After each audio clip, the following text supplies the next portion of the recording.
Good morning. We're out to take a little walk before we get started on the day. As said, try to do that every single day. It's a little windy, a little chilly for Florida. It's 42 degrees, about 7:45 a.m. So interested to see how that does for weather next week. We have been here when it's been in the 30s and raining for the actual 24, which is not enjoyable at all. Gonna finish up the walk. Usually do about 30 minutes every morning.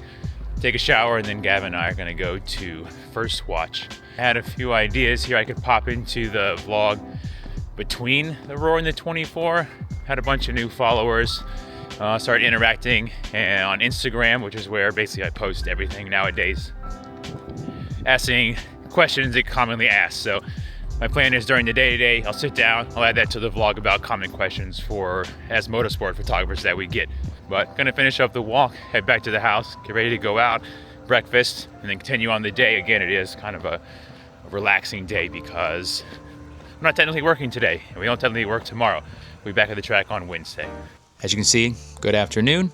Let's go ahead and run through those. I said on my walk, we're gonna go through, I decided on top 3 most common motorsport photography questions, and we'll start with how did you get started?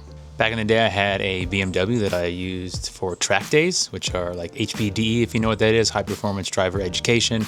I would order photo packages from whoever was providing that because it's fun to have those memories. So I thought, oh, well, if I get a camera, I can take my friends' photos and that'll save us some money.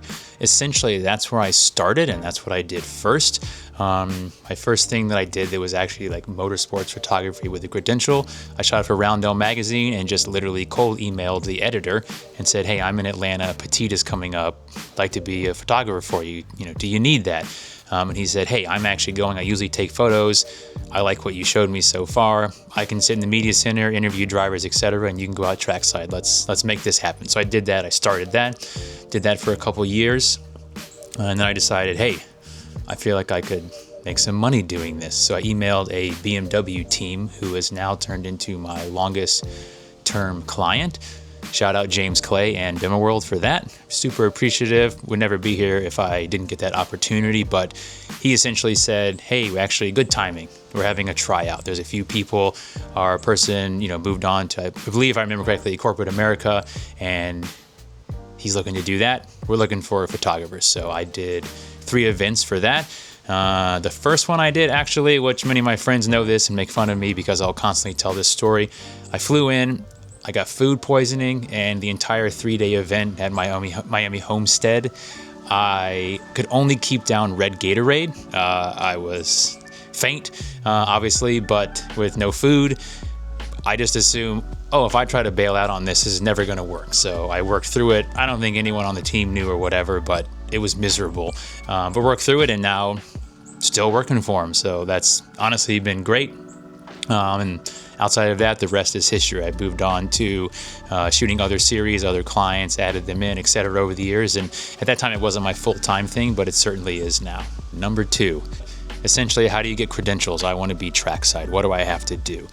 You have 2 basic options. One is you're going to get a series hard card. That means you're going to essentially every single event. Each series has its own restrictions for that on percentages you're going to, what you're covering, etc. But basically, you're going to be at every single one. So you're going to have the same credential. It's going to get you into the track. Second one, single event credential. Generally speaking, those are going to be through the tracks themselves. If it's a large series like IMSA actually is still pseudo approving those on the back end as well. And that's just how it works. So sometimes even with our series hard card that I have for IMSA and SRO, you still have to apply through the track because they're going to be the ones handing out parking passes, media center seating, etc. So there's a chance that in many cases you're actually applying through both. But at the end of the day, it is a series hard card or a single event credential. And how you're going to be getting those is you're a media outlet, so you need to be there for the local newspaper, online sources like big one like Sportscar 365, Racer.com. They have people that can get photography credentials because those are legitimate media outlets. For the series side or other things is you're shooting for a team, you're shooting for a manufacturer. Generally speaking, those are the main ways that you're going to get in. The bottom line is you need to be there for a reason. Freelance motorsport photography credentials essentially don't exist anymore. Beyond that, other things to keep in mind, if you're a series guy and you're doing every single event, There's a photo license that comes with a fee. That can range wildly depending on what series it is. IMSA, NASCAR, SRO, IndyCar, etc. But you're going to be paying to get a photo license so that you are allowed to be there and work and be able to facilitate those deals with your clients. Obviously, those can come from teams, manufacturers, drivers, sponsors, etc. But at the end of the day, again, if you need to be there, that's how you're going to get a credential. And question 3, how do you make money? The list of ways to get into the event is essentially how you're going to make money. You're shooting for an OEM or a manufacturer. That would be Corvette, GM, Toyota, Lexus, Mercedes-AMG, BMW M, etc.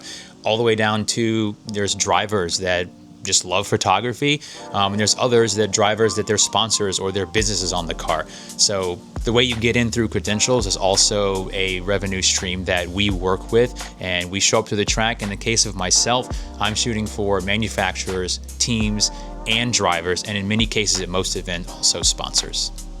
And as I said, I do have 2 bonus questions which are common. Sometimes these are more common from friends and colleagues that are new to semi-new that I've met at the track, and that's how does travel work? So this, again, like many of these, it falls into 2 categories. 1, if it's a big event, we're in Daytona, Rolex 24, most people are operating off of a flat rate fee to each client that they're working with, and the reason for that is the teams and manufacturers and sponsors and drivers, it's easier to work off that budget. It's XYZ dollars this weekend, or it's ABC dollars this weekend.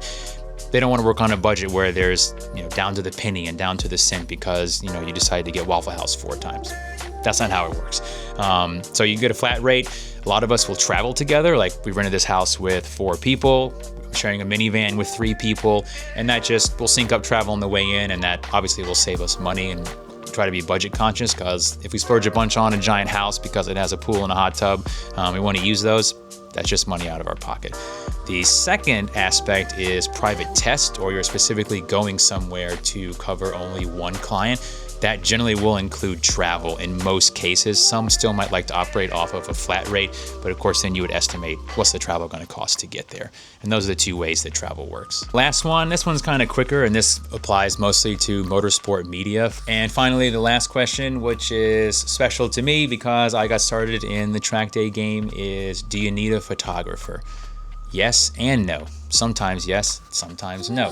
The big thing is for me, I do have a sister business, which is MSM Track Days. So we do cover 30 to 40 track days or track weekends a year.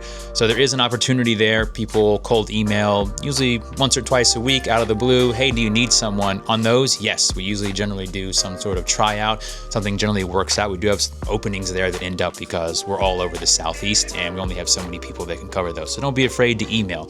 The no part is, generally speaking, on the pro side, most people that need second shooters or third shooters or need extra help at a big event like the Rolex 24 typically use the same people. In my case, like you've seen, Gavin Baker's in a lot of the videos. He's an exceptional photographer. He's a series photographer, basically every single open wheel series in the United States, the ladder for F1 in the US, Road to Indy, etc. I know if I have Gavin, I know what the quality is going to be, I know what the quantity is going to be, and I know if I say, hey Gavin, I need the NPC podium covered at 140 because the next race is starting, Gavin's going to be there.